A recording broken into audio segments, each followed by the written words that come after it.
Hi, my name's Rachel Hiller. I'm from the Department of Psychology at the University of Bath. And today I'm here to give a brief summary of some research that we've recently had published in the Journal of Child Psychology and Psychiatry.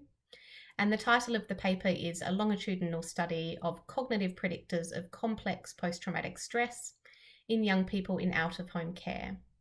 And the paper is available open access for anyone who's interested in learning more about the work we've been doing. So as the title of this paper suggests, in this project we were really interested in understanding whether our existing cognitive models of post-traumatic stress disorder or PTSD might be applicable to young people in care.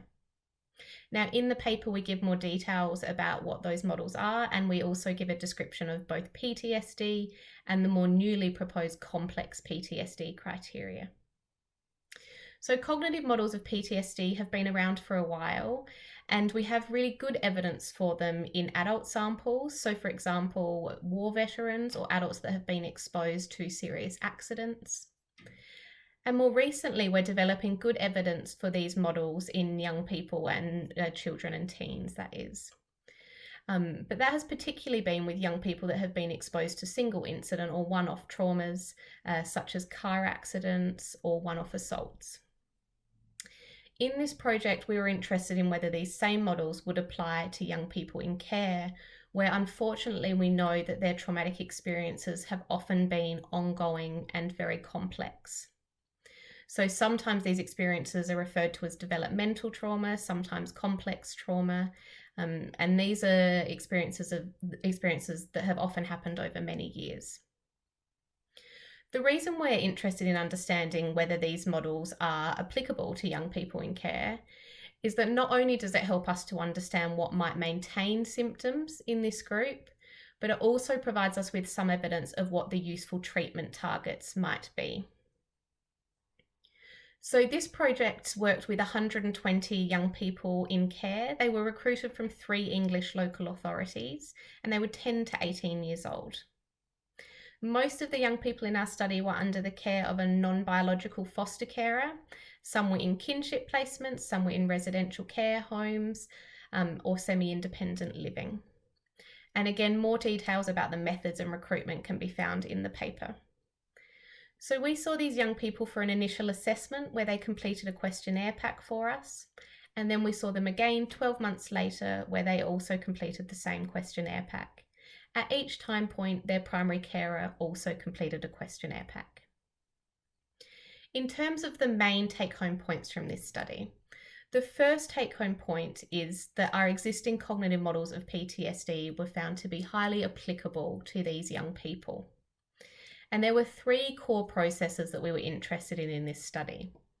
The first is the meaning that the young person draws from their experiences, which is sometimes referred to as negative or maladaptive cognitions.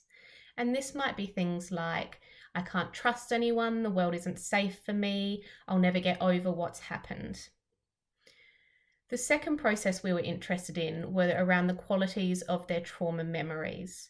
So this particularly looks at the level of disorganization or confusion around their memories, as well as sensory heavy memories, like being able to smell things that you smelt at the time or hear things that you heard at the time. The final process we were interested in were coping strategies. And here we're particularly looking at the use of avoidant coping, avoiding thinking about or avoiding talking about what they've been through. So in this study, we found that all 3 of these processes were important in terms of their baseline post-traumatic stress scores and their longer-term post-traumatic stress scores. The other thing we found was that these 3 processes were also important in relation to the new complex features of complex PTSD. So all 3 processes were associated with symptom severity.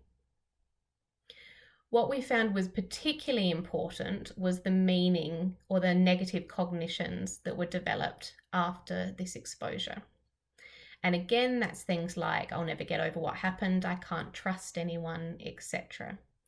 So the meaning that they draw from their experiences or negative cognitions were particularly strong drivers of both PTSD symptom severity and complex features severity. So the fact that our existing cognitive models of PTSD were really applicable to young people in care suggests that these processes will also be useful to target in their treatments. Now, pleasingly, we already have really good treatments to target these processes. So the first line recommended treatment for PTSD, including in children and young people, is trauma-focused cognitive behaviour therapy. So this is a therapy that targets those processes that I've just referred to. And what these findings suggest from a mechanism study is that if a young person in care is experiencing PTSD, it's really important that they're getting access to this evidence-based treatment to target these processes. Another key take-home message from this study was that the objective severity of the maltreatment the young person experienced and the age that they came into the care system were actually not robust predictors of their symptom severity. So what was much more robust in terms of predictors of symptom severity were these cognitive processes that I've just talked about. And what that means is that we can't necessarily, or certainly cannot robustly tell when a young person comes into care based on what we know about what they've experienced, whether or not they might go on to develop PTSD symptoms. So that means that, really importantly, the best way to understand whether a young person in care might be struggling with PTSD symptoms is to be ensuring that we're screening for PTSD symptoms and ensuring that systems around those young people are asking about these symptoms and these experiences.